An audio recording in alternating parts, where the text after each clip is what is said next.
Okay, let's do this fucking shit.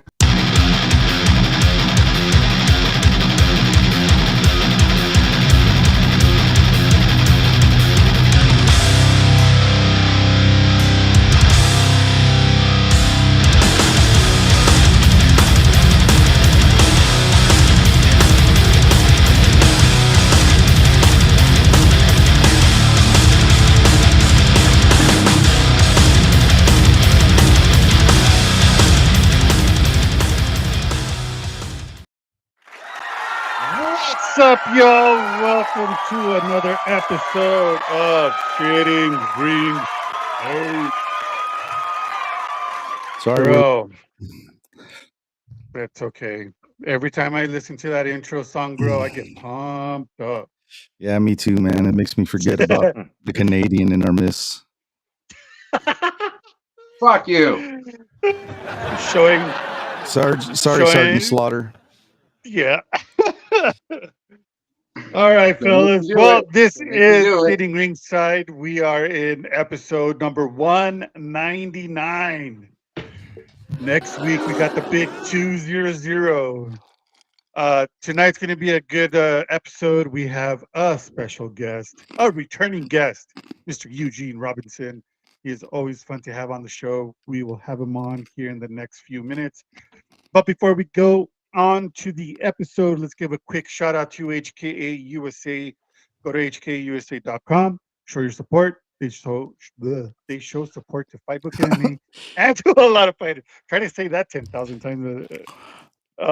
Also, quick shout out to our streaming partners: Triller TV, Flow Combat, ESPN Plus, The Zone, and MMA TV. And also shout out to all our promotions that we work with: Fight World, Brave, PFL, XFN, and now Your mom. I I am now the new media manager for this badass MMA and bare knuckle promotion, AMA Fighting Championship. So Congratulations, Roberto. Take a bow. thank you. Or if you like, if you prefer, bend over. No. So Fight Book MMA is going to be heavily involved with that promotion. It's going to be fun. I can't wait. When I got the call that they want to hire me, I was like, let's go. Let's do it. I love helping out up and coming promotions. So, and they're not going to be your, like your regional promotion. They actually have 12 events already scheduled. They got some events scheduled out of the country. It's a badass promotion. Intermissions. They're gonna have a concert. I was going to say congrats on being the first diversity hire for that organization.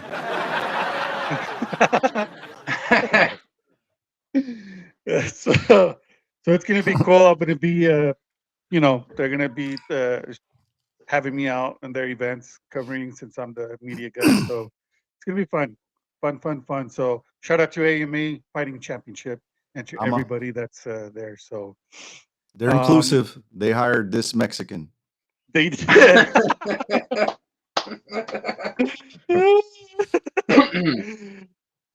All right. Well, let's give a shout out to.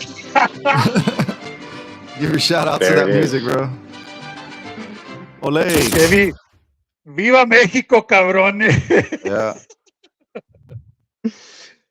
Let's do a quick shout out to foxhoundfuel.com. Use our discount code foxhoundfuel. Or actually, our discount code is FBMMA. It's in all caps. Use that code at foxhoundfuel.com. Use your phone, scan that QR code. Anything and every time you purchase anything from them, just use our discount code. You get 20% off. And also to the fellas, my boy John Tyler, he's killing it over there. Want to get some comfortable underwear? Go and purchase yours. Use our discount code for 20% off. Fightbook in all caps. And if you want to purchase some gear, please go and scan our QR code there, or click the link at the Fight Book MMA website. Yep, it's right over there. And yeah, and if you don't see the gear, just hit me up or hit any of us up, and we'll direct you to the right place for you to purchase your stuff. So that shirt is nice. I know David's wearing the hoodie. I got the hat on right now, so My yeah, shirt's in the go laundry. get your Sorry. shit. Yeah, it's all Yeah, right, bro. I Mine's in the forgot my laundry too. suit, of course. So I got the Fight Book hoodie. It There you works. go. I'm wearing my Fight Go Book go MMA get you one. condom. There you Damn, bro. I got the Fight Book MMA fucking whip and chains. So Nah, No, nah. no, dude. too far. No, too Too far. far. Too I'm far. sorry. It's time to wrap it up. It's time to ratchet up. All right, guys. Well, let's do a quick rundown on the upcoming events in the MMA, kickboxing, grappling, Muay Thai category.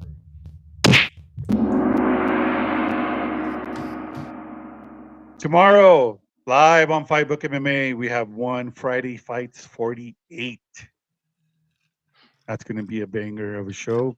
Also on Saturday is a heavy loaded MMA event.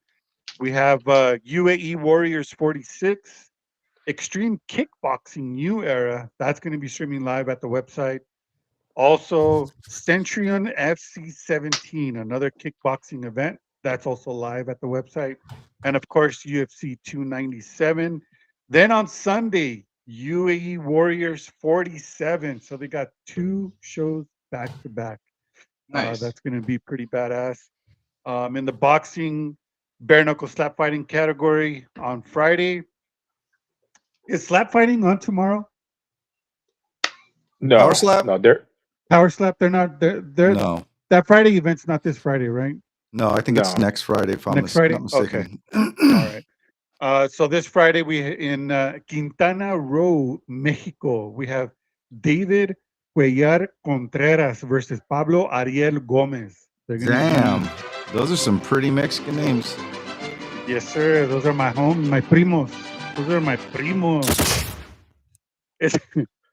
They're fighting in a 10 round in the bantamweight division.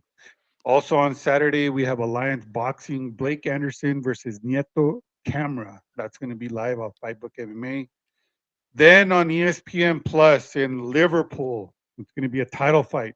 Natasha Jonas versus Michaela Mayer. They're Damn. fighting for Jonas's IBF women's welterweight title. And yeah, if what do we say, David? If we're not what? If you're not watching every single second of every round, every fight, of every event that Rob just mentioned, and drinking a case of Bud Light while you're at it, Not a real fight fan, folks. Not a And real you fight. got to be fan. doing those fucking Friday challenges, dude. Too. Dana White doesn't do it for no reason. It's a test, Yeah. and if you don't do it, you fail. You fail the test. You're not a real fight fan. Yeah, it's definitely a real fight fan weekend. And I think what is the other? Doesn't Uriah Faber his promotion? I believe they're having an event. Taking Yeah, place this there's weekend, right? there's a lot of events happening. There's a man. grappling event tomorrow in Abu Dhabi, if I'm not mistaken. Yep. I forget what it's called. Aljo versus Chase Hooper. Oh, right, that's right. I forget what Yeah, it's man. called, bro. There's a shit ton of events happening, man. That if I put everything on the list, we'll be here. Hey guys, all night, so it looks like we got Eugene joining us now. You want to introduce him, Roberto? man. Hell yeah! There he is.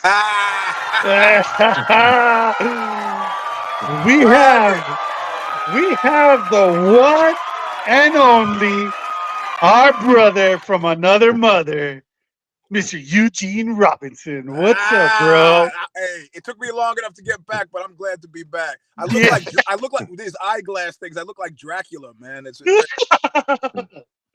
Hey, you look smarter. That's some ominous lighting there. I like it. Yeah, it's a disguise. Oh, Oh, there we go. bro. Hey, we need that light, bro. Yeah. Well, Yeah, Eugene, Eugene. Yeah, thank you welcome so back, much for Eugene. yeah. It's been a while, man. It's we made it to 2024, of course. It's a whole new world out there. And last we spoke, I mean, I don't remember what episode it was. It was probably 100 episodes ago because we are just making up history as we go along, seemingly here on Sitting Ringside. So, Well, you but guys are killing it. I like hanging around with rich guys, so this is very comfortable. Yeah. But congrats too on the memoir. Rudy had that QR code up. Of course, Eugene, author, 5-star review on Amazon. Go get it. There's the QR code. The man himself, Eugene, authored A Walk Across Dirty Water, Straight into Murder's Row.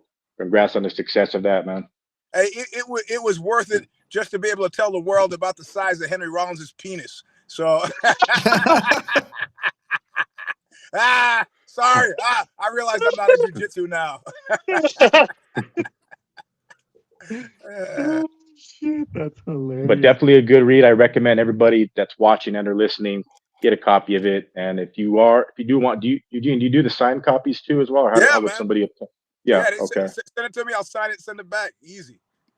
Okay, perfect. And how are things? You mentioned jiu-jitsu. How are things over at the Sorrel Academy, the pirate ship itself? Oh, hey, bro! Yesterday they put out a silver alert for me. You fucking believe? I'm not. Hey, you think I'm kidding?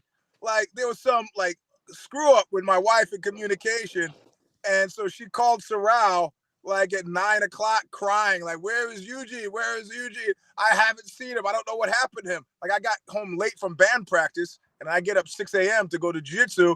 So she just assumed I hadn't come home, and I was like lying in the alley somewhere. So the whole team got activated, and they literally silver alert for me. You know, I mean, fuck, bro. As I'm 61, but I don't get lost. Stop it. A silver alert. I can't wait till Silver somebody alert. puts one out on me, man. That's Can't right. wait. You know what, Rudy? Now that you mention it, I'm gonna do one tomorrow morning. Bro, and I Just for the hell of it. I thought getting old was when you see white hairs on your balls. Yeah, that too, bro. That's what that too. manscaping thing is for. Get rid of those. Yeah.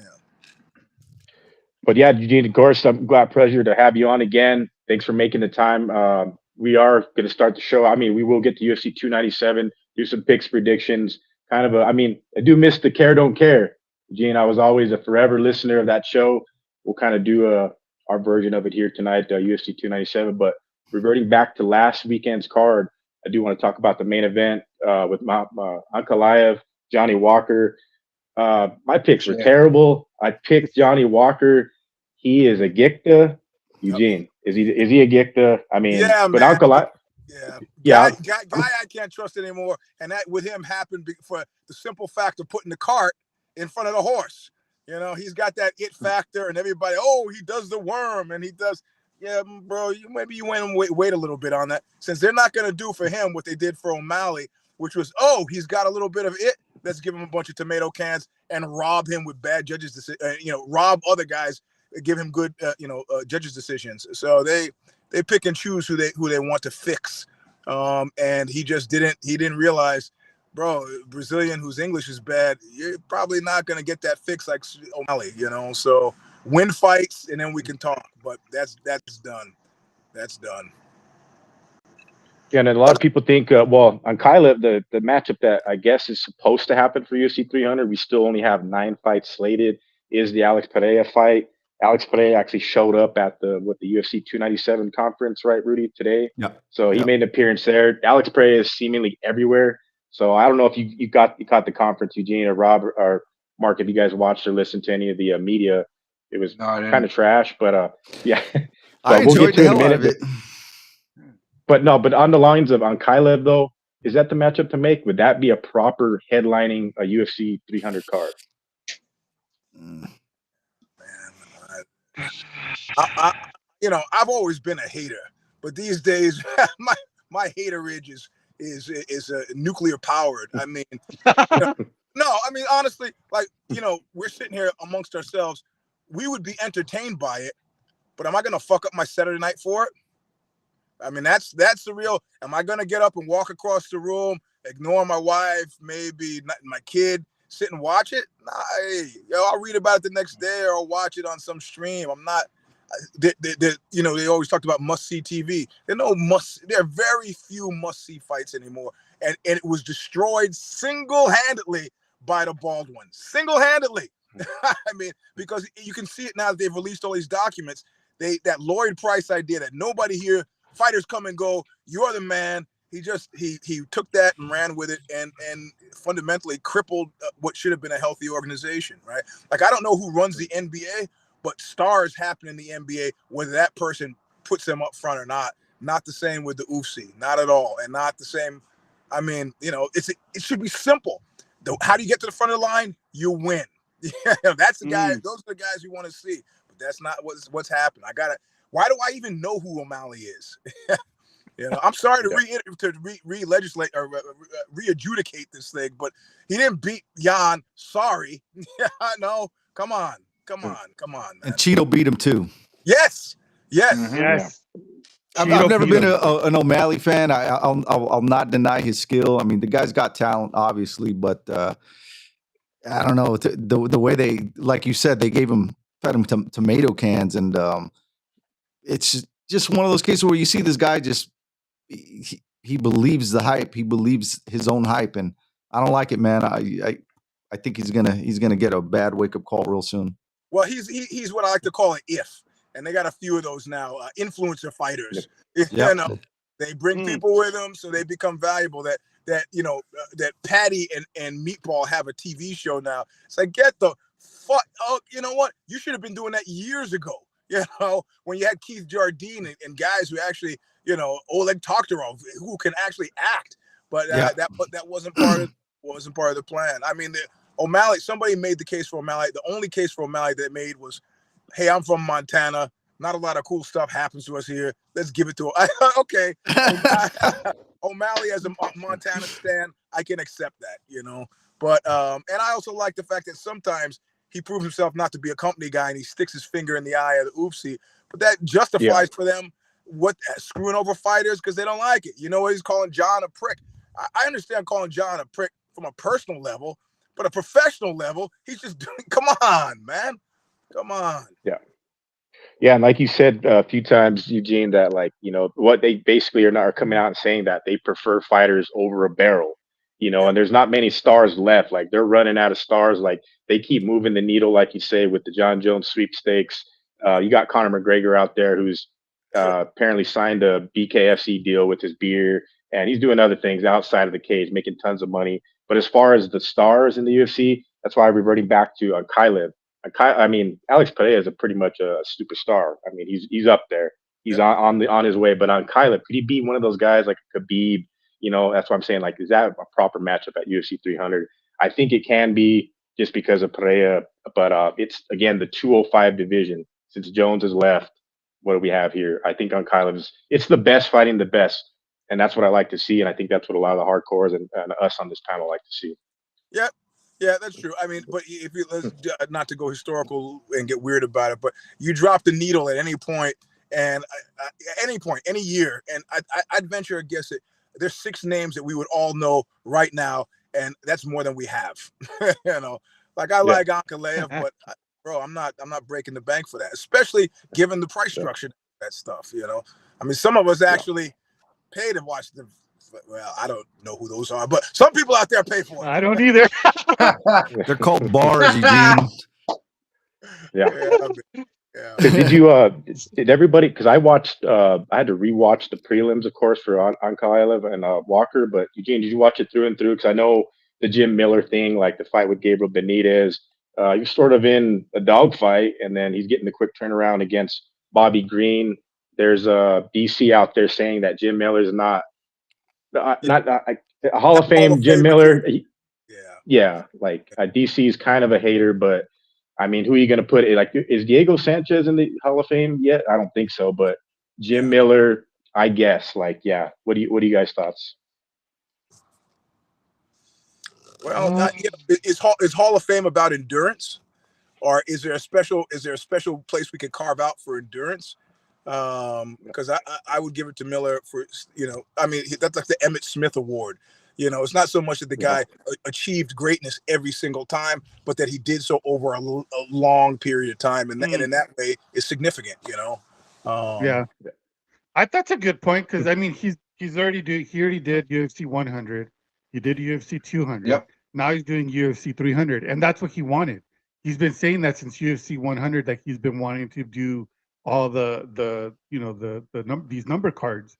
So UFC 200 just happened. Well, not just, but it's been a minute since it happened, and he just fought. Now he's here back again at 300. So I think that's a good award, if you want to call it, to give to Jim Miller.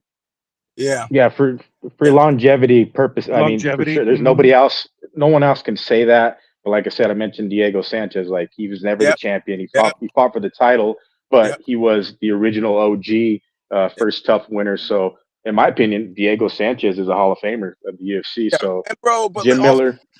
Yeah, we got to squint our eyes a little bit when we look at this, because is Jim Miller still fighting 200, UFCs later because he likes it and wants to, or is Jim Miller, is Jim Miller broke? Exactly. Yeah. Yeah. And just like you have said too, before, Eugene, I know, I forget who you said did the study or the math on it, but Joe Lozon had earned the most of any UFC fighter, whether it's like the outfitting pay per fight in his entire career. So that's a crazy stat, and I heard it from you, Eugene, on your podcast. Yeah, that was a John Nash stat. So yeah, Nash. Shout out to John Nash. John's a man. Yeah. I stole it from him, and just you talked about it on my show. Yeah, that was the case. I mean, for a period of time, they said that the most profitable actor in all of Hollywood for all of history was none other than Arnold. Right? Like, On the Waterfront, and none of his movies compared to the greats, but he was like the guy. And then the guy who supplanted him was Samuel Jackson, who was like the Black Michael Caine. There's not a movie he says no to. So yeah, these guys just through longevity end up making some money. I hope Jim Miller is that way and not like Mark Coleman trying to sell belts on eBay. Yeah, straight up. Yep. Shots fired. No,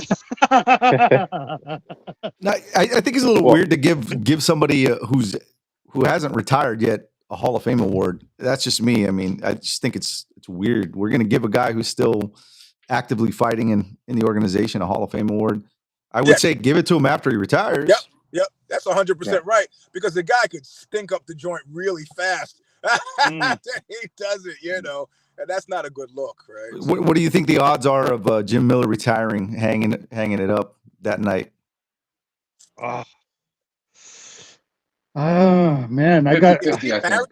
I have to see the embeddeds. I have to see the embeddeds leading up to the event and seeing where his head is at. Well, hold on. 50-50 right now. Is he married? Yeah. Okay, so he's retiring. I think that's what I'm thinking, man. I mean, he's you got to know when it's your time, man. Well, I don't even think that. I just can't imagine that any wife's up there backing that play. I mean, she's like the Giselle Bundchen. I retired. Nah, come on. They're not into that. Yeah, I think he's actually said something about that too. Like, each time he mentions to his wife that, getting back in camp, and Jim Miller, he's just constantly fighting. It seems like he fights every 3 or 4 months, and it's been that way since UFC 100. So great point, Eugene. I think Jim Miller hangs it up UFC 300, and we threw it out there for the UFC. We proposed the Clay Guida Jim Miller fight, the rematch, and both of them retire at UFC 300. But I'd like to see that. I'd like to see Guida stop fighting. But I don't know if Guida's married. I mean, the thing is, I have enough grief trying to cover the sport with the wife. I know, right? Same here. I can't imagine doing like a fucking camp for each. Man. Well, Rudy fired the shots earlier. It's necessary that shots are fired. We're talking Sean Strickland, UFC 297. The grudge match was Dricus du Plessis. And Rudy, you've got the poster queued up. Eugene, we always do a grade of the poster.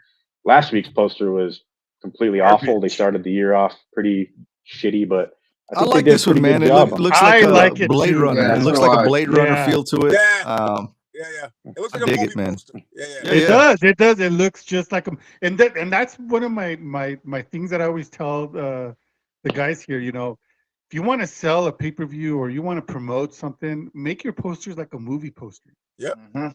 Yeah. It's I'm gonna make give it it a good looking like- rating. Yeah, I'm gonna give it a 9, bro. 9 Yeah. for me. 9.5. Yeah, it's a Nah, good one. Yeah, you guys, they've been you listening. guys are too easy. I'm giving it an 8. Fuck that. They need There a you go. Toronto skyline in it. That would have gave it a 10 for me. A Toronto skyline would have given it a 10 for me. Okay. Yeah, and Mark, Nah. Mark, or how far are you from Toronto, Mark? Because Mark is About our an hour and a Canadian half down the affiliate. highway. All right. Oh, okay. And how many Tim Hortons are on the way? Honestly, probably at least 20, maybe at least 20. Hey, you know, I got deported from your fucking country, right? That's not. I didn't do it. Yeah, you did. It's probably Yeah, Trudeau. it was kicked me out. you. They kicked me out as an undesirable alien. They walked me through the airport. Oh, that was Trudeau, not me. That was Trudeau. Yeah, in handcuffs. Walked me through the airport in handcuffs. Put me on any plane back to America, and the plane was happening to go to Detroit. I was like, plane. yeah, fucking Canada, undesirable alien. Can you imagine? Oh, now you're flagged as the undesirable. Yeah. Well, I don't And know what to that- say except Yeah. Well, I've been blame back since. Trudeau. Everybody's been nice to me since. So Oh, that's good. Yeah, and along the lines of, well, we'll get to picks and predictions. We'll do the full card. Eugene, if you're welcome to stay, we could do the full card, care, don't care style, odds. We just got yeah, that. I got at least 25 minutes. I give you 25 minutes. Awesome. Let's do it. Okay. Let's go through the prelims all the way to the main event. Okay. Rudy, you got the odds queued up. But yeah, UFC 297, of course, taking place an hour away from Mark, Toronto.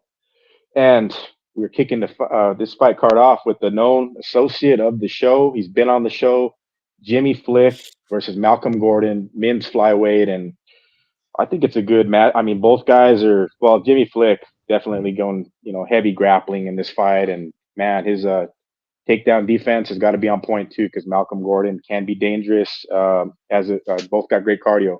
So I don't know I think this is a pick'ems fight, right, Rudy? Yeah, it's pretty much a pick'ems fight, man. The odds on this one, Malcolm Gordon's a minus 210 favorite. He's Canadian fighting against Jimmy Flick. They both dropped 2 in a row. I think it's a competitive matchup, but I think we've seen Jimmy Flick's better days. Mhm. Yeah, I don't see him walking away from this one. Yeah, I'm going to be picking the Canadian on this. I'm going to have Malcolm X winning. Just like how our buddy says, he's due for a win. So No, in the words of the great Tommy D, Tommy D, he's due for a win. Yeah, he is due for a win. But- No, but you know what? Malcolm, he's a talented fighter, and nothing to take away from our boy Jimmy. But just like what Rudy said, man, I think we've seen better days of Jimmy Flick, and I don't know, maybe Jimmy turns around and submits this guy. But I have Malcolm winning. I mean, but Malcolm Gordon, been finished 6 times, or Malcolm Gordon finished 5 times. Jimmy Flick's been finished 5 times. So, Eugene, what do you see this fight going? I don't care about this fight, but I tell you, I like Jimmy Flick because I'm a grappling guy. So it's a fight what I would watch. But as to hazard a guess as to who's going to win, I got to go for a big DC on that, and that is a don't care. Yeah. First fight of the night too, because I think both guys know they're fighting for the job. So I see a finish happening at some point, and my official pick will be Jimmy Flick by some type of submission. Yep. And just so you know, the odds when this opened up, Gordon was a minus 130 favorite, plus 110 underdog. Now, I mean, it's kind of winding up, minus 210 favorite, plus 170 underdog. I don't know. I think it should be a competitive fight, but like you said, maybe a sandwich fight of the night. Mm-hmm. No. Well, moving on, women's flyweight action, Jasmine Jasudavicius against Priscilla Cachoeira. And man, I'm always reminded Cachoeira when she got that beating from Valentina, and it was like pretty much a murder in the cage. Since then, she's had some good performances. Jasmine, man, she's tall. She's got the cardio. But Cachoeira, though, she's usually pretty game and has some KO power in there. Mark, I already know who you're picking, but I think there's Yeah. a submission threat from Cachoeira. But Jasmine, I can't pick against her here. She's got the reach advantage, and she's tough, man. Her last couple outings, like she was still game till the final minute of the fight. So. Well, I'm gonna go for Jasmine, bro. I'm Yeah. picking the Canadian again on this fight. It's I think Jasmine has the reach advantage. Yeah, she does. Yeah. Yeah, so 6 to 8 inch reach advantage. yeah, 6 so to 8 they, inches, 3 inch reach advantage. Yeah. she just has to stay away from Cachoeira's takedown. That's all. If she can fight a fight, then she'll win that fight perfectly. Yep. But she's got to fight her fight. Yep. She cannot let Cachoeira get, take her out of her fucking spot. Mhm. Has to fight her fight. There's that also that hometown curse, right? Yep. That's you're like- true. That is true, but she fought in Canada last time and took it to her and won. So you know what I mean? Like, Maybe that worked. Yeah, Jasmine We'll see. Jasdavicius 9-3-0 minus 410 favorite. Priscilla Cachoeira Wow. plus 300 underdog. Yeah. 12 Damn, 5 those and oh. odds. They Holy both shit. lost their last fight. Yep. And I don't know, man. I don't like betting against Jasdavicius because she always wins when I bet against her. And I think this is going to be a Canada heavy kind of night, so I'm giving her Mhm. the win by decision. Yep. Moving on to the next fight, still on the prelims, of course, men's welterweight, Johan Lenice versus Sam Patterson. And I think Sam Patterson was he from the contender? Or no, Johan's from the contender series. So I believe he's training with Faraz Zahabi at TriStar up there. It could be a clean Canadian sweep. That's what Mark was predicting. What's that? You John Nash used to use this thing called the GINS, which was the John Nash scale of significance. That's right. Yeah. Yeah, and I don't know if this is that significant. I mean, I No, hate to agree. training their guts out, but are they in the top 5, top 10? Where are they? Is there a reason that we should be watching this? Yes.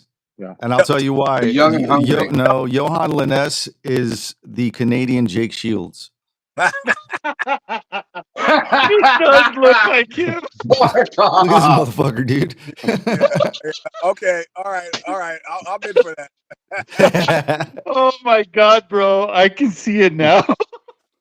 And when we're talking like relevant fights to Eugene, like you mentioned, we're looking at Sam Patterson, who's a lightweight, moving up to welterweight, and he's ranked 291 at lightweight according to Tapology. And Johan Lenice is number 91 at welterweight. So definitely agree. Yeah, don't care. Jake. Jake's got a lot of bad press recently for probably good reasons, but I don't think Jake has ever stood any higher than he and his other friend of ours pick up these two women at a club, and they're driving back to one of the women's places. Jake is in the back making out with this woman, and he's like, trying to undress her in the back seat. She says, wait. And they're about to get on the bridge and onto the Bay Bridge because she lives in Berkeley. She goes, you get to my place, we can do whatever you want. He's like, yeah. She goes, if you do one thing for me. He's like, yeah. What? She goes, what's my name? And Jake, in a burst of Einstein-like thinking, immediately jumps from the car and runs back to the club. I thought never has Jake stood higher than that moment when he made a command decision to just, I got to get back to the club. I gotta get back. I don't know this chick's name. Man. Sorry, I digress. I digress. It's okay. Oh, Well, shit. So I think all of us are picking 3 decisions in a row, 3 sandwich fights in the night to open up the card. I hope it gets better. I hope I'm wrong about these, but I don't know. I don't see this night opening up very strongly. I think there's going to be a lot of decisions to start this card off, man, and it's all going to go Canada's way, in my opinion. Yeah, and it may in fact go that way in Of course this it next is. bout with women's strawweight. Polyana Viana versus Jillian Robertson. And Jillian Robertson, we know what she does in there. I mean, the wrestling advantage. She's got quite a submission threat, a lot of armbar subs, and Polyana Viana, a lot of her losses are armbar submissions. Yeah. But if her fights usually end in the first round. She's got a lot of subs on her side, so this is I don't know. I can't really. Well, it's 20 against 19, It's a relevant fight at it's women's strawweight. So Jillian Robertson's always been kind of like just the grinder. You got to get through her to get to the top 15 or so. And Polyana Viana's kind of dropped the ball lately, so I can't trust her in this fight. I'm going Robertson. Yep. Robertson decision. I'm going with the vet as well. Yeah.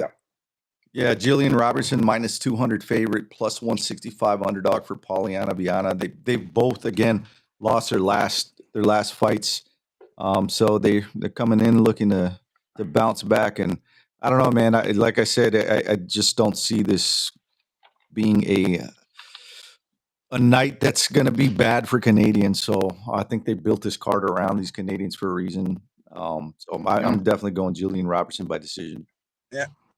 Yeah, that's a safe pick. And moving on the card, prelim fights, of course, still men's 135 action. Sergey Sidi and Ramon Tavares, I believe they fought in the Contender Series. This is the rematch, and it's placed on the card. Kind of, I don't know if it's proper. It should stay right where it's at. We're looking at Tapology. It could be switched around, but this is a fight that I don't care a whole lot about it. But give a shit about this. Yeah. But it's a rematch, and the first time around, it was like a premature stoppage, I believe, or something like that, because it was Contender Series, and I had to go back and rewatch a lot of those episodes. So, but I'm gonna flip a coin here, and I'm gonna go get the Canadian sweep of the prelims. Yeah, I'm going for Sydney KO round 3. Yeah. Moving on, the prelims, we do have an actual. Sean Woodson's always exciting matchup. Charles Jourdain definitely brings it every time. Woodson. Yeah, And Sean Woodson, Sean Woodson. No, he just came off a win over yellow bastard, bro. that's the guy. He's like that's the guy. What's the other guy, Rob? Mac and the Mac and Me. Yeah. Charles Jourdain's coming in on a 2-fight win streak. Woodson just won his last fight against Dennis Bazookas. Woodson, man, he's got a weird frame. He's got long limbs. He's got a huge reach advantage. The guy's game. But Charles Jourdain has fought some tough competition, better competition than Woodson. I think if he could land some heavy leg kicks, make it a dogfight, the grappling, push Woodson back, push him up against the cage, make it a war. Canadian sweep continues. I'm picking Charles Jourdain. I think you're gonna find yourself walking through the airport in handcuffs, man. I don't know. I'm gonna pick Woodson on that one. I like him. He's a gamer. Mm-hmm. What are the odds? What are the odds? The odds on this one, Charles Jourdain's a minus 215 favorite, plus 176 underdog for Sean Woodson. They're both coming off of wins.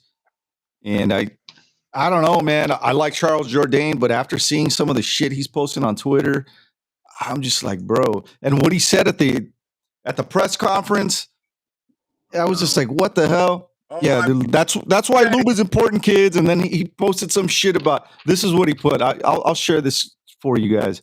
It's fucking weird, and it just makes me feel uncomfortable about him now, which is kind of weird. But he say lube? Yeah, he's like, that's why lube is important, kids. And I'm like, what? Why are you saying that to kids, what bro? The fuck? And look at this. For this fight, I'm at disadvantage because of the reach. I will use the same strategy I use with my stepsister: penetrate and dominate. What the fuck? What the? And that's not the first time that he's mentioned his sister, dude. He he has like hashtag sister fister. Yeah. Yo. And I'm just like, what? So I'm thinking about changing my pick just for that. Yeah, man. Yeah. Yo, he's way too into that stepsister shit. Like, I guarantee you his fucking history is stepsister fucking porn, guaranteed. Bro, who says that kind of shit? Oh man. Well, I'm changing my pick to Sean Woodson. What the fuck is wrong with you? I'm changing it to Sean Woodson, bro. Yeah. I don't know what to do now. I might fucking change my pick too. Fuck. There goes my fucking all Canadian. No, I'm gonna stick with Jourdain, you fucking weird prick. Oh man. Man. Well, moving on. FY, Rodson will beat your ass. But you ran from that fight.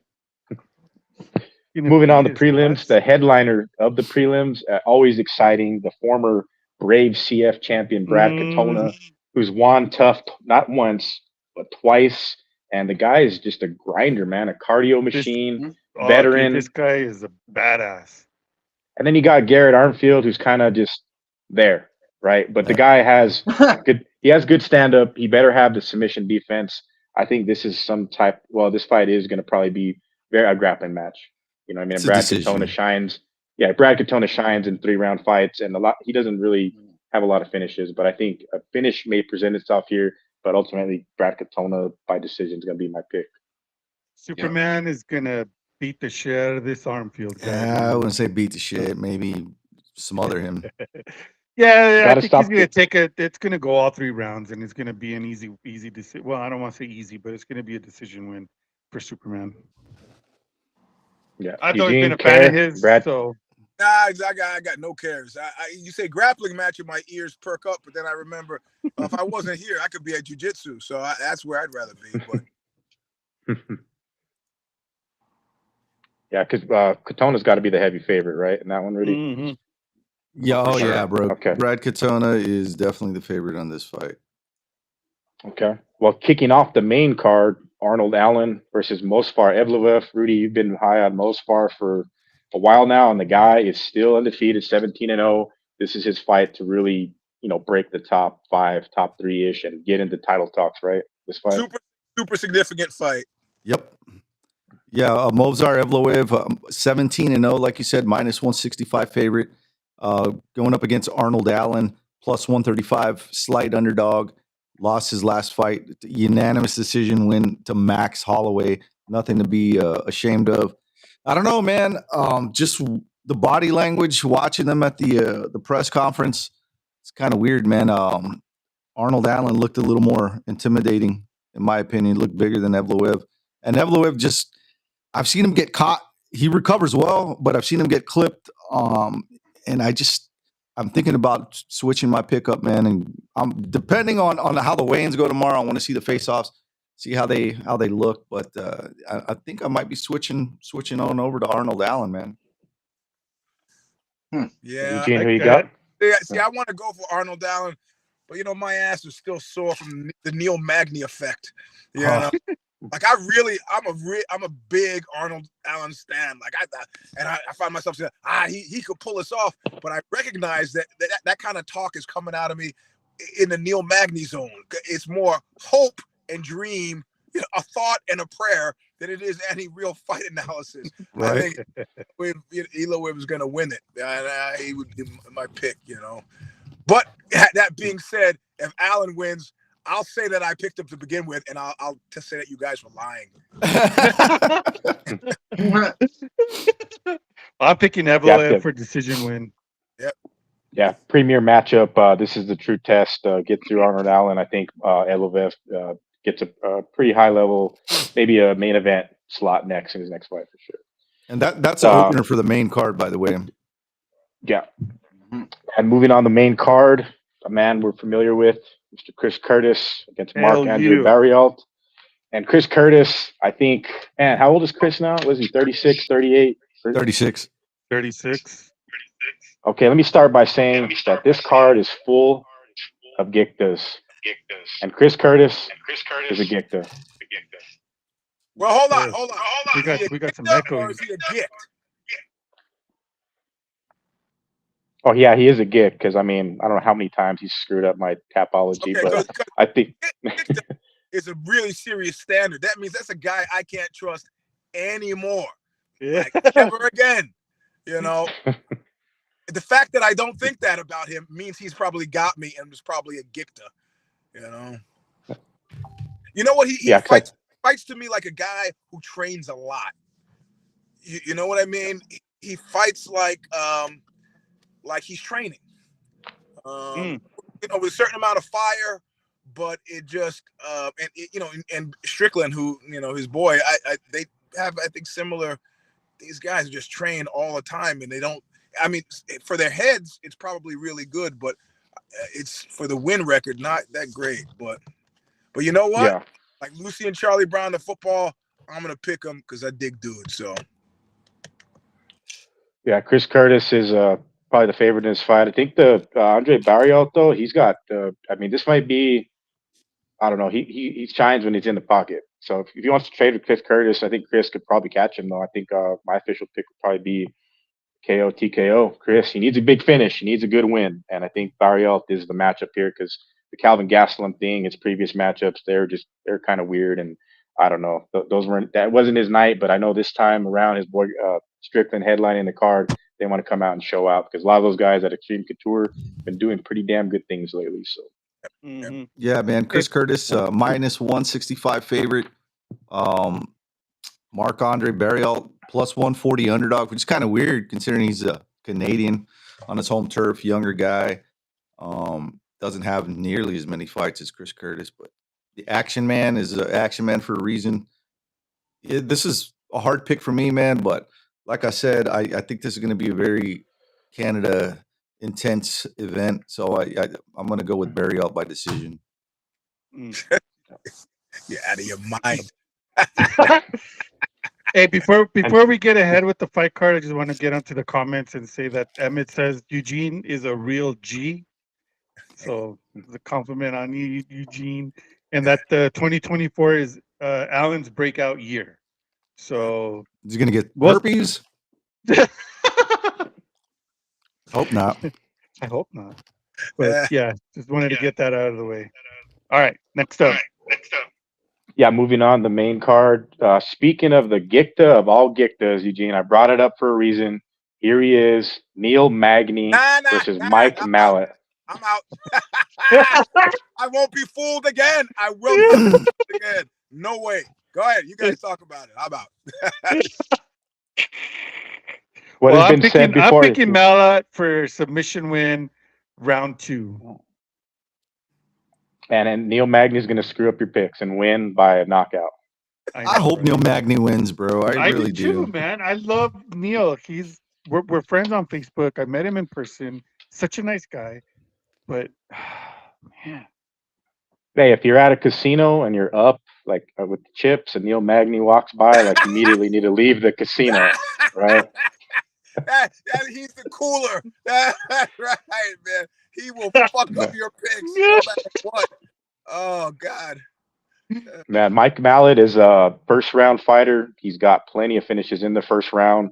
If in fact it does go past the middle portion of the second round, it might be the Neil Magny effect and be a Neil Magny fight. So I'm kind of, I don't know. Neil Magny has that pattern of loss, win, loss, win, loss. He's due. He's due for a win, folks. He's got you. He's got you. Okay. I'm gonna have a bet slip with his name on it. Yeah, my pick is Mike Mallet, though. Some maybe by decision, but it's Neil the Gicta Magny. Keep in mind. Moving on, the co-main event of the night. We're going to finally see who's going to be the successor to the throne that the Lioness left. And we got Raquel Pennington against Mayra Bueno Silva, which was supposed to be, what was the original matchup? Wasn't it Pennington versus who? Sure, do you remember? It was Juliana Pena. Yeah. Oh, that's okay. So that was the fight. We'll probably end up getting that fight with either of these ladies, depending on what happens here. But Raquel Pennington, she's fought the best. She's kind of like the female version of Uriah Faber here. This is what her third title shot, but she's on a 5-fight winning streak. She has been on the layoff.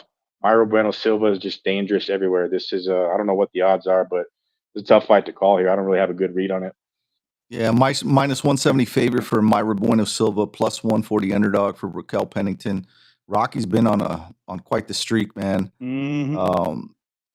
I don't know, man. This is a pick'em's fight for me. If I had to say someone's gonna win, I think I'm gonna go with Mayra Bueno Silva. She's just not. Pennington's great, but she's just a lot of decision wins. Yep. And Bueno Silva's a finisher, man. She finished Holly Holmes, didn't she? Yeah, submission. But they took it away because she got popped for some stupid crap. Yeah, that's right. And Pennington, I mean, look at her. She's on a 5-fight winning streak, and most of her losses are to champions. So she's one of those type fighters where if it's the big stage, big lights, she's losing fights. This is her last opportunity to seize the title here. And Mayra Bueno Silva has been a surging contender for a while. She's earned her spot here on the card, but she's deadly. She's deadly in the clinch, elbows, knees. Pennington, I don't know. She's gonna have to avoid the clinch. I think Bueno Silva's gonna shine in the clinch. If it happens quick, I wouldn't be surprised if Silva finishes her too. My pick is Bueno Silva by submission. Yep. I got Pennington by decision. It's for all the marbles, folks. This is to determine who's the baddest lesbian out in there. It's true. Yeah. Moving on, the main event of the evening, the grudge match.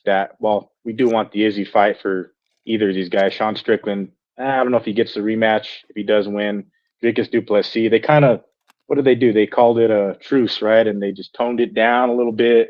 It's not as bad as it was. Strickland sent him messages apologizing, right, Rudy? And we're going to have a good fight either way. Both of these guys are game. Like Sean Strickland is just absolutely shredded. Dricus du Plessis is a fucking juggernaut. So it's a very proper fight, the best fight in the best. I'm glad Dricus has earned this spot here to fight for the title. What are the odds? What are the odds? What do they have? Minus 120 favorite for Sean Tarzan Strickland. Dricus is plus 100 underdog for Dricus du Plessis. Right now, Pick him. It's pretty much even, man. Dricus is even minus 120 favorite for Sean, so he's a slight favorite, and rightfully so. I don't know, man. I think this is gonna. Why the fuck did I put submission Strickland round 2? Hell no, that's not happening.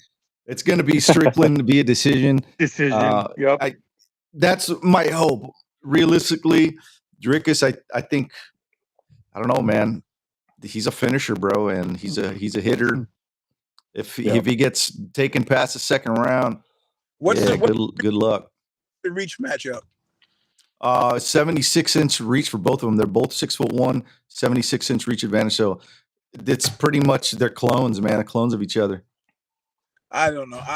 I'm trying to figure out what the jungle wants in this instance, and I think the jungle wants Strickland to win. So everybody, dude, you should have seen Canada was going crazy for Sean Strickland, and they booed the shit out of Dricus. I haven't seen one event where Dricus du Plessis was not booed, which makes me like him. Yeah, yeah. You know, I like him. It's just. I like Sean a little more, so sorry, Dricus. I hope you go to sleep. On the presser, du Plessis was like telling the crowd, "Y'all are the weakest booers that I've ever been around in all my career. When I go fight in Vegas, the boos are way better than y'all. So you guys need to step it up."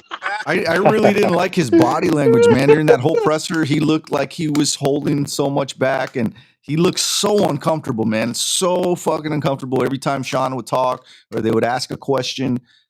He didn't look like that the first time, you know, when they had that little back and forth. And it's weird. It's just weird the way, just his body language, man. Body language tells you a lot right before a fight. And I don't know. I've never seen Dricus act like that. I think Sean is really getting to him. This is a heavy deal, man. This is a heavy deal from, you know, from even non-fight reasons, like, you know, how many will it sell? I mean, there's a lot. There's a lot of ways to lose, even if he wins this fight. So if he actually looks at that for real, you might start gripping, man. There's a lot of stuff here to consider. So, and they just pushed him out there really fast. You know, I think he came out of nowhere. Yeah, man. Yeah, finishing Robert Whitaker is definitely not an easy task. It's only been done by Izzy, so I think he earned the shot. He had to delay the fight, you know, of course, with Izzy, which hopefully we will get that fight. But Sean Strickland went in there last time. Everybody counted him out. A week's notice, you know, just put it on Izzy. So he just can't get hit clean by Dricus. I think if he gets hit clean, Dricus is a finisher. I could see that happening. But like Eugene said, I think the jungle wants Strickland to hold the gold, and I love that Strickland's just so straight up about it. Like in the presser he was talking about, this is just a gold belt. It might not even be gold. It might be gold plated. Like it doesn't, you know what I mean? It's not a life-changing deal. Like if I lost the belt, I got to go get a job. I got to go be a fucking welder. And like, he's just so cut up, and like people like him for that. People love him, and people hate him, of course, too, because he's got a lot of shit that he puts out there, and he's a realist, man. So I love Sean Strickland. On the side of him losing the fight, I think he could get finished, though, because Dricus, that's his way to win, and most of his finishes are one-shot kills, and then ground and pound, it's over. Who's the better grappler? I'd say Dricus. I don't know. We've never really. Yeah, but we've never seen Sean's grappling though. because he doesn't ever have to use it. Exactly.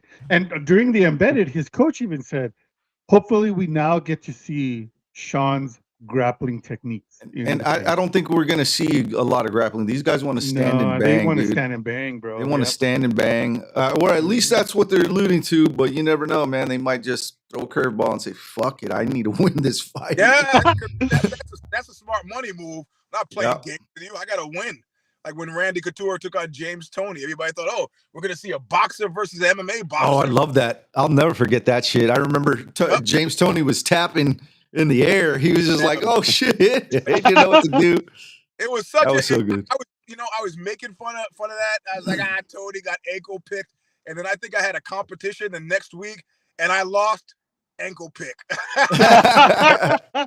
Fuck. See what happens? You got to watch your mouth. Yep. Yeah, I wonder how well this pay-per-view does sell, though, like you were saying, Eugene, because we got upcoming cards with Sugar Shane O'Malley, and I don't know if that card is going to do really well. UFC 300 is kind of, right, Rudy? It's like you get nothing. $299, bro. $299 is the shit. $299 is awesome. Hell yeah. $299. I'm stoked about Holloway versus Justin Gaethje, but yeah. But we still don't have a main event for 300. Holloway, man. I don't like that for him, but whatever, Yeah, I think Holloway is gonna lose again. I mean, I think he's being used this fight serves Gaethje. Yeah, for sure. Winning and losing, it seems to me that this was done to this is a bone to Gaethje, and I don't like that. Mm-hmm. No.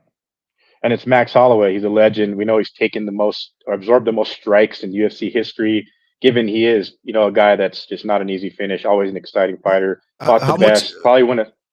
How much of it? How much do you think the matchup had to do with the fact that UFC 300 didn't have much of a lineup? They were just like, we need something, man. I mean, let's talk. Can we talk about that for a second? I mean, everybody knows how numbers work, right? Mm-hmm. Nobody. So the UFC 300 should have been a surprise to 0 people. Why do they find themselves empty-handed? How is a bald one getting paid what he gets paid? And he's like shrugging his shoulders. I don't know. Sorry. I guess I mean, if the Saudis are canceling your fights, Mm-hmm. where the fuck are you? What are you drawing a paycheck for? I could do that. Oh yeah. They were pissed when the Saudis saw what the UFC was bringing. They're like, nope. Yeah. We want some more exciting fights on that card. So let's move it down to June. And hey, listen, and the Saudis don't fuck around either, man. No, they don't. They want their money. They ain't going to a press conference. Those fucking goofs. What do they know? Nah. Yeah. We will never see him again. You'll find yourself with saran wrap around your nose and mouth. Yeah. What's the likelihood of John Jones making that return in Saudi? I believe it could. That's probably what they're waiting for. Yeah. That's for good reason. Good reason. That's still a money fight. That's one of the few in 2024 I'm excited about. Even though Stipe and it's not. But Curtis Blades against who was it? Rosenstruck. Who was the main event they were bringing the Saudi card? Like, come on. Oh, that's horrible.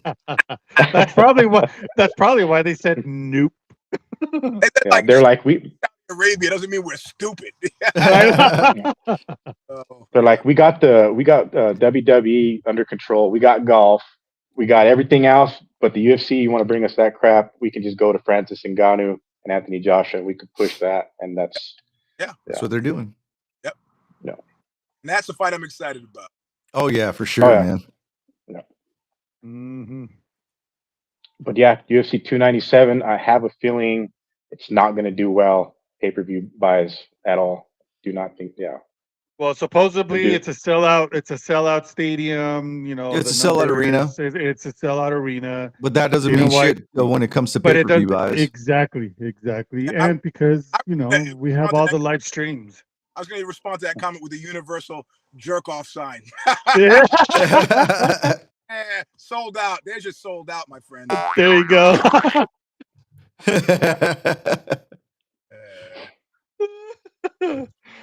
Oh shit! Well, that's awesome. It's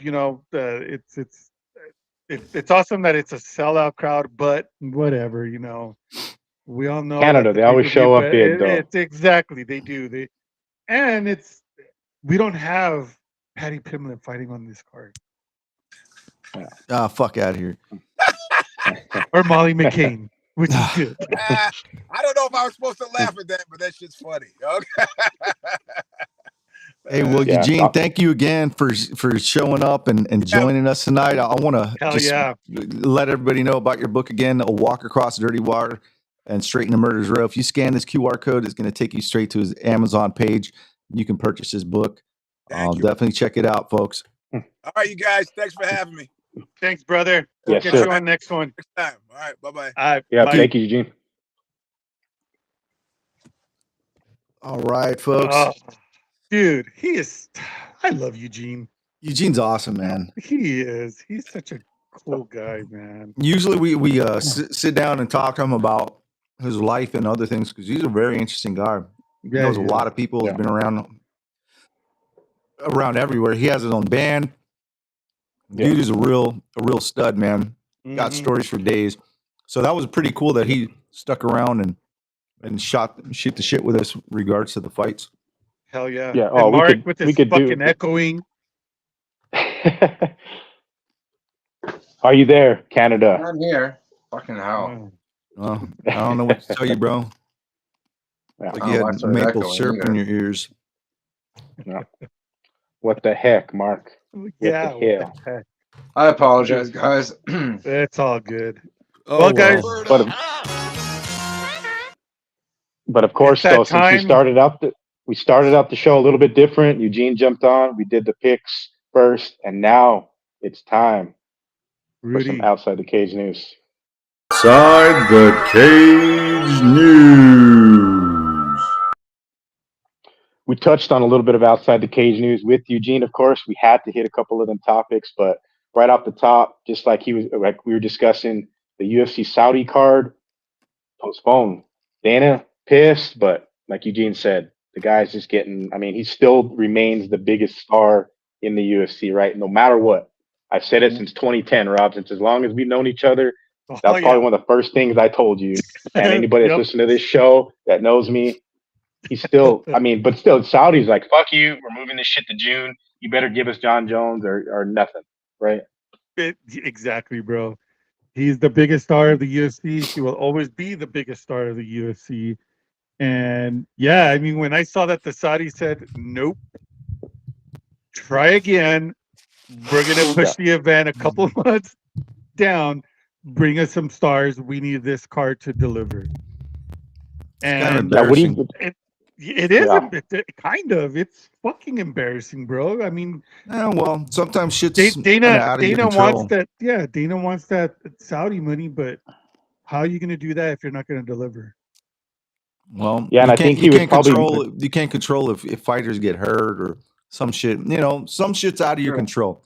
But if you drop the ball and say, "I promise to get you this," and you fail to deliver, or at least you would think that, hey, you know what? I'm gonna have a plan B in case plan A doesn't work. I'm gonna have a killer plan B, and that Yeah. didn't happen. And they don't. Yeah, and they're running out of stars. And I think what pissed Dana off a little bit more, it was Ariel Helwani's report that first let everybody know that this was the case, which Dana shut that down and said it's total bullshit. But we know, No. in fact, that they want the John Jones fight. They're like, we want John Jones on this card, or just go back to the Apex, right? Because the Apex, like we discussed it a few times on the show, like you could put fucking Jim Miller and Bobby Green in the Apex, and I mean, nobody's gonna enjoy that shit. Like you put Jim Miller and Bobby Green in any stadium or arena around the United States, they're fucking on their feet. You know what I mean? For that Yeah. fight, whether it's the second fight of the night or it's the goddamn main event. You know what I mean? So Mhm. yeah, look forward to Stipe and John Jones headlining the UFC Saudi card in June. International Fight Week, they better hope that they have people to fill that card, right? Because I mean, the way we're looking right now, I want to discuss like the UFC they're running out of stars, right? They're all running. Oscar De La Hoya, he recently said that it's laughable about the pay for the UFC fighters. He's still, I mean, of course, him and Dana White absolutely hate each other, but it's like everybody's going to boxing. They're going to making truckloads of cash like Ngannou. They're going to PFL. So, man, running out of stars, right? Or we have Sean O'Malley and Patty Pimblett. Who else we got?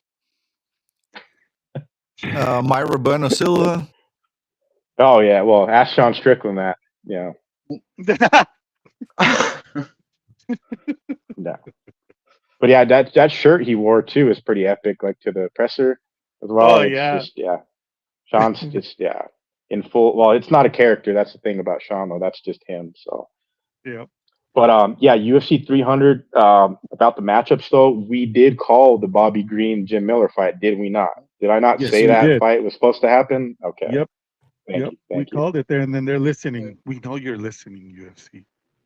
And Clay Guida is the standby. If not, fucking Diego Sanchez signs a 1-fight deal to fight Clay Guida at UFC 300 in the rematch or something, right? So before we go ahead, this is another outside the cage news since you mentioned Diego Sanchez. Tell us what we win, Roberto. So Diego Sanchez recently married. Coach?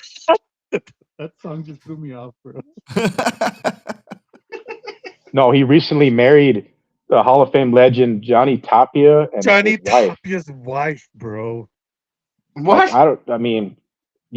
Diego Sanchez is married to Johnny Tapia's wife. Ex-wife or his current wife? His ex-wife, Well, of course. Johnny's Johnny's passed away, so it's his widow. This ain't no Ian Gary shit right here. So actually maybe, because what if the ghost is living there? Then maybe that's some kind of ghost shit there.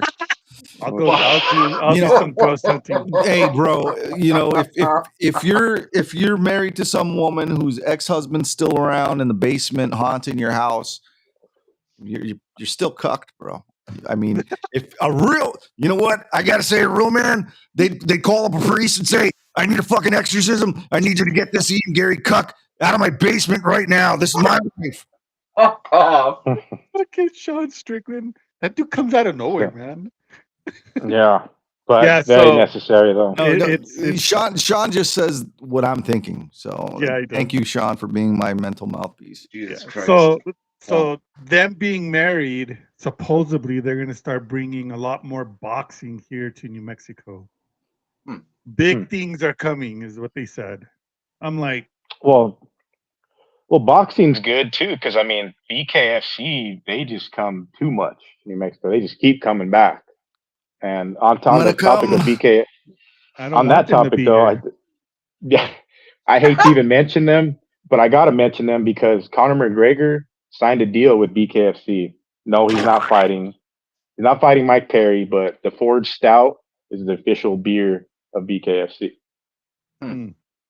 It's time to ranch it up. So if you're not drinking Forged Stout and Proper 12 mixed up, then you're not a real fight fan, not a real BKFC or whatever. But yeah, they come back to New Mexico. Seems like every month they're here. So yeah, go away. Go away. We don't want you here. Oh man. But what else did I want to mention too? We'll get to some non-fight related stuff, but we touched with Eugene about the Hall of Fame stuff with Jim Miller. Who do you guys currently like, a current fighter, whether they're champion or who? So name a fighter that's worthy of the Hall of Fame of the UFC right now. Current fighter? Yeah. Man. Izzy's a given, but I mean, Izzy's for sure. But like you said, Rudy, giving fighters a Hall of Fame accolade while they're still actively fighting, it's kind of rare. But Izzy's a standout, of course. But who else? Though? Name somebody.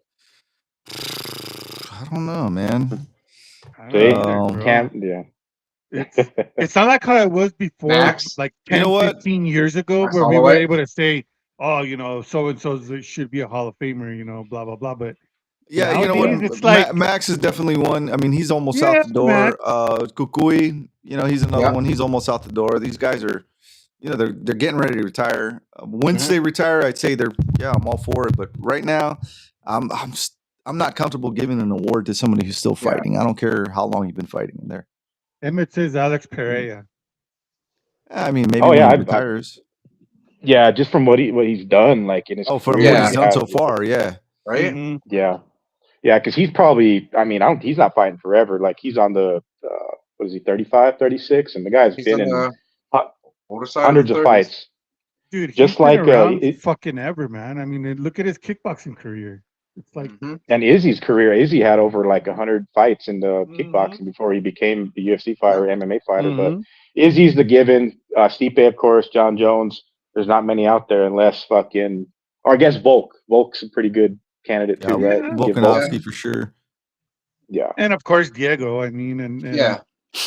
Yeah, when are they going to put Diego in? I know that fight with Guida is in the Hall of Fame, but like Yeah. Diego himself is not in. And I know Cowboy's in. Like, I mean, yeah, I'm trying to think back because, like you said, Mark, 4 or 5 years ago, there was probably Hall of Famers in every weight class. Now we're only naming what two featherweights, one goat, and a heavyweight goat in Stipe. And of course, Adesanya just probably the best middleweight that's ever done it. I mean, even better than Silva, right? In some people's eyes. So. You know what? We're gonna say I'm that gonna conversation change for that another vote. day. I That'd think be another Sean day. Strickland should be voted into the Hall of Fame right now for what he's accomplished. He put America on the map. He's gonna do it again. He's the underdog. He's gonna go into Canada. He's gonna beat up Drickus, dick suck Duplessis, and then he's gonna go and fuck Justin Trudeau's wife. That's exactly what he's gonna do. Oh, it's gonna be lit whenever that his intro music comes on, the Stars and Stripes, like that will be lit. oh, dude, And people in Canada are gonna fucking boo him. No, dude. Canada is 100% backing Sean Strickland. The crowd just erupted every time he said something. When he walked on the stage, I didn't expect that, bro. I thought Canada was full of cucks, and apparently Oh my god! apparently it's full of freedom loving bastards that they're tired of the government shit.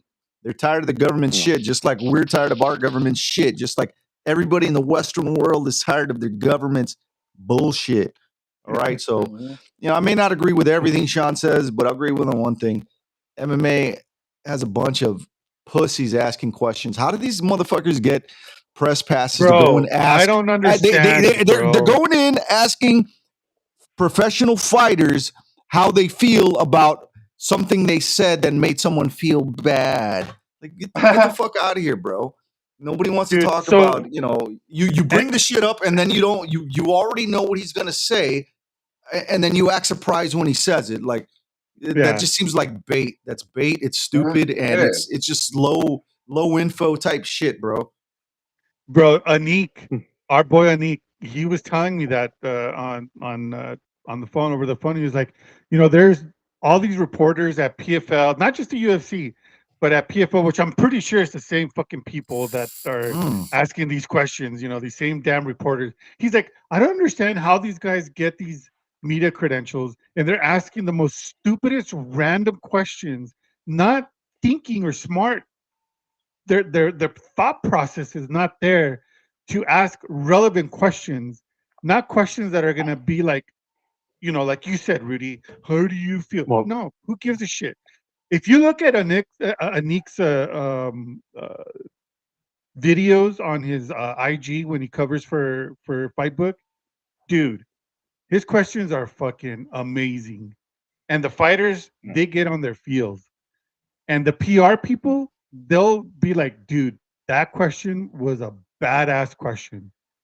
Yeah, So it's like learn from Anik.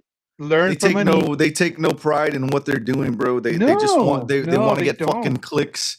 They do this Yeah. clickbait bullshit where they're like, No. Sean Strickland said that if you're gay, you're an infection on society. Like, that's not even what he said. If you listen to what he said, no, you people like you asking stupid fucking questions like this are the infection. You're what's wrong with society today, and he couldn't be even more fucking right about that, dude. These clowns are so stupid, bro. They try to inject sexuality and bullshit into fucking every aspect of our lives, bro. And then when you it's sitting down wanting to talk about fights, you come and ask me about some bullshit that I said fucking years ago about some stupid shit. Like, come on, bro. And then and then they act surprised. They're like, oh, I can't believe he said that. And then they spin it and say, oh, well, he said that, being gay is an infection. Like, he didn't say that at all. He didn't say Yeah. that Yeah, at all. I fuck. mean, get your shit straight. If you're gonna talk shit, at least tell the truth when you say it. You know, be 100% honest with your reporting. They can't even do that right, dude. They're a bunch of Nope. scumbags.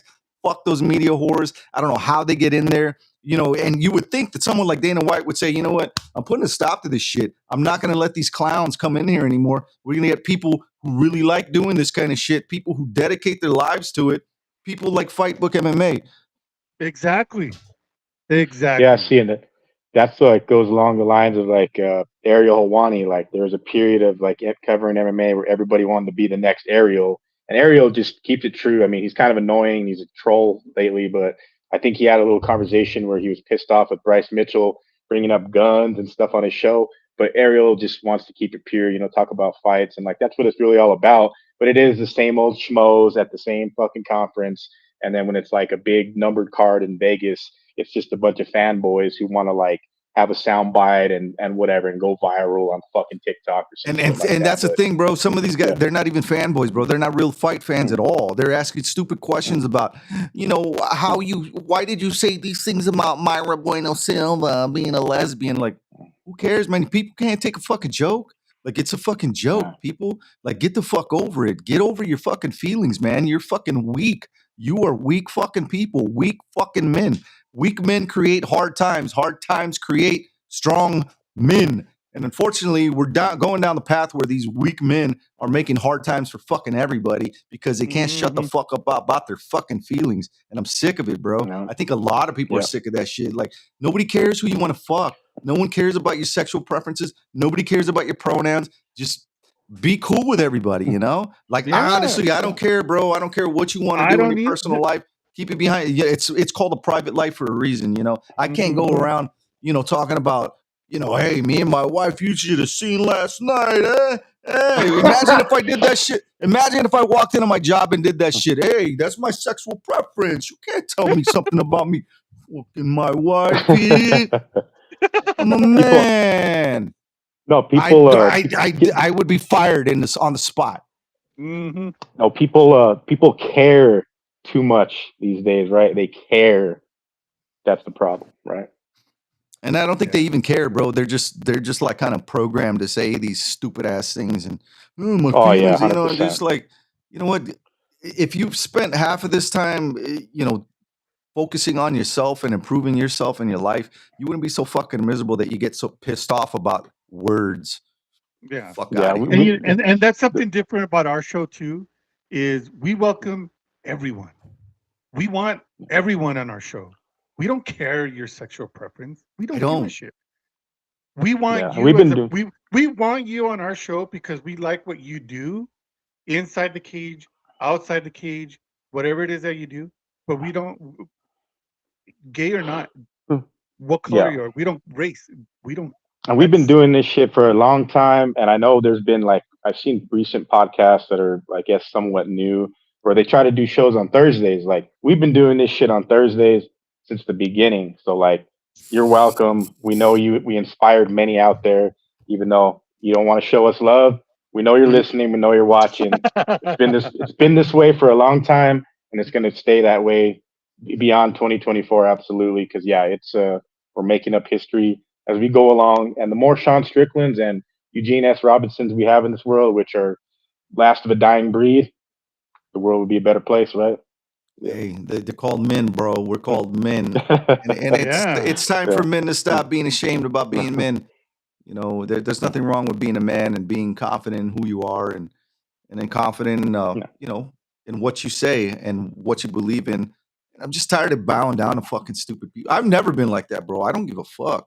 Uh, You know, and I'll tell people yeah. straight up, you know, hey, it's a joke. Like, you remember that UFC Yeah. fighter? I don't remember her name, bro, but she got all bent out of shape and was talking shit about us, saying that we're homophobic because I was cracking some Oh stupid yeah. jokes. It's like, what are you talking about? We're I Yeah. am the farthest thing from homophobic. You know, I have a Same lot of here. gay friends. I have Me trans too. friends, and Me.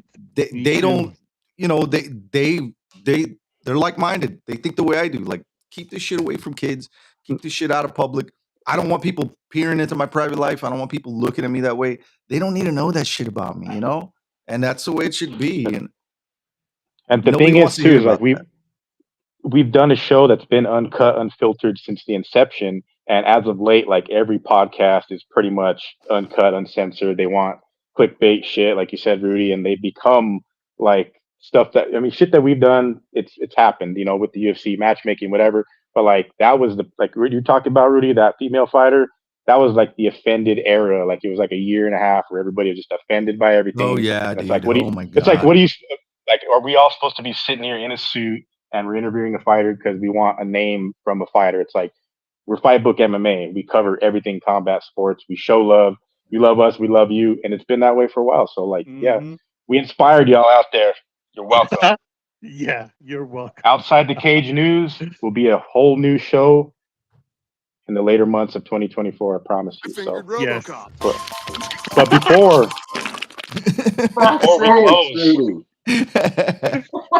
we close the show, the Outside the Cage News topics, we do have to mention some Bears, and there is another topic I want to hit before we close out. Apparently, fucking Bears are getting evicted in California, Rudy. I know you've seen the story. It's like they're throwing veterans out of their place and having fucking immigrants come in, and now Bears evicted. Oh, well. What in the world? Poor Bears, man. They can never catch a break. In California, of all places, it's expensive. Of all places, I mean, I would expect it to happen in California. I mean, they're, I'm actually surprised that they didn't offer these Bears free health care. Yeah.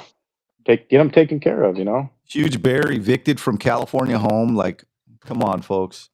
You don't see what's wrong here. You're part of the problem. Like, isn't the bear the state animal of California?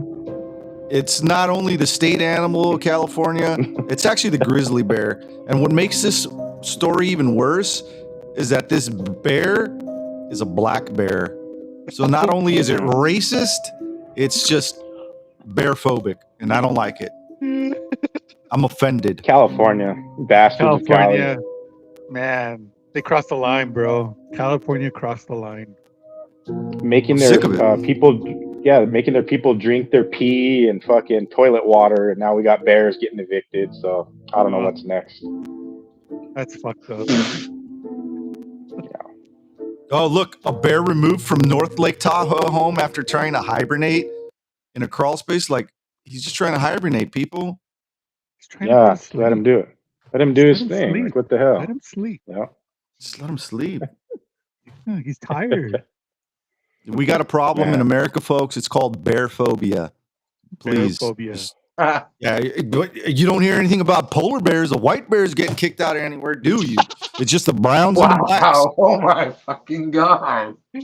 It's time. You know what, Rudy? It's time to do a petition. I'm telling you, it's just. What are you saying? It's only brown bears and black bears getting kicked out of places? It's only brown bears and black bears. Only brown bears and black bears. And sometimes there's an occasional red and yellow bear, but those are rare. Those are rare. Yeah. Rare. The polar bears are hiding up north, so don't blame us. Well. Damn Canadians. Well, but the final topic of the show, I guess it happened yesterday or so. I know you guys heard about it, though. The legendary Hulk saving lives, 70 years old, Hulkamania. What's his real name? Terry Bollea, I believe, right? Terry, so a girl, Terry Bollea, the Hulkster.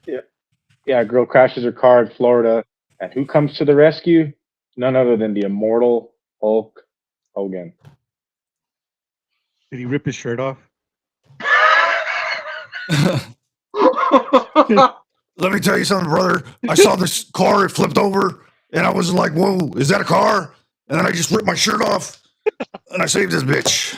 And then I married her. No, what did he do? He popped the airbag because she was trapped under the car. So he popped it's the Hulk, man. Fucking, he should have lifted like the entire car up. You can't lift that shit anymore, dude. Come on.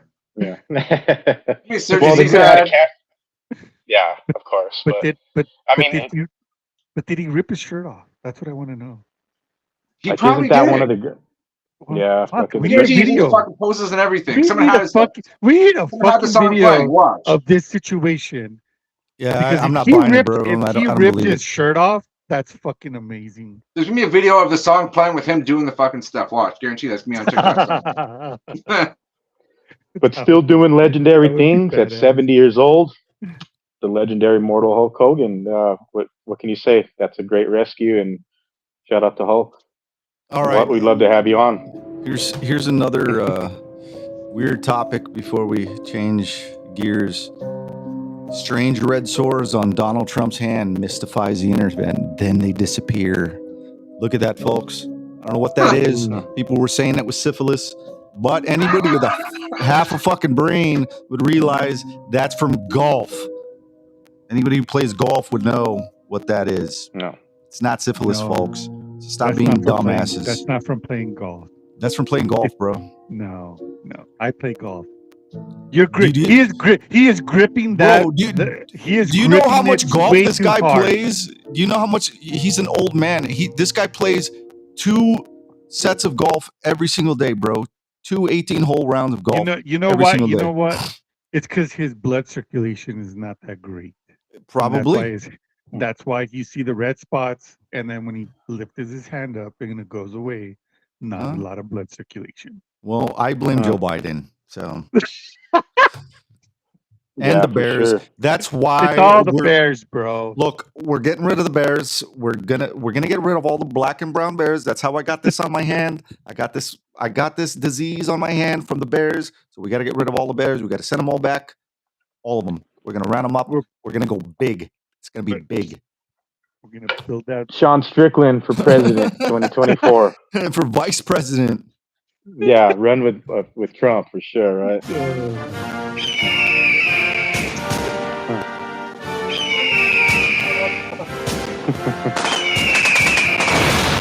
love you, America.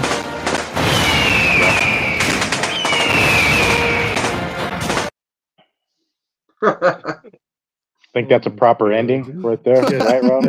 That is a very proper ending. Everybody, thank you so much for watching. Thank you for watching. Thank you for watching the show tonight. Come on down. We're gonna have a good time tonight at Taco Bell. The fucking Mexican. That's hardcore. That's Pretty what racist. Hey, ladies and gentlemen, don't be racist. Don't be kicking the brown bears out of your homes. You can kick the black ones out, but not the brown ones, okay? Thank you for watching. Oh, fuck. All right. Thank you for watching and listening to Sitting Ringside. This was episode number 199. Huge shout out to Eugene Robinson for jumping on, and really do appreciate the support. And also a quick shout out again to AMA Fighting Championship for giving me the privilege of working with y'all and giving us Mexicans a job. Oh, shit. Okay, David, you know what to do, man. Yes, indeed. Episode 199. Next Thursday, episode 200. Mystery guests. We hope you all enjoyed the shows. For all our previous episodes in podcast form, wherever you get your podcast, look us up there. 198 of them, now 199. Hit us up. If you want all the latest combat sports news around the world, around the clock, go to fightbookmma.com and follow us on social medias. Let us know how we're doing. For myself, Dave Rodriguez, Mark Amby Miller up north, Rudy Lara, producer at hand down south, and Roberto Villa, the boss. We are sitting ringside. We out. John Strickland, baby. Enjoy the fights.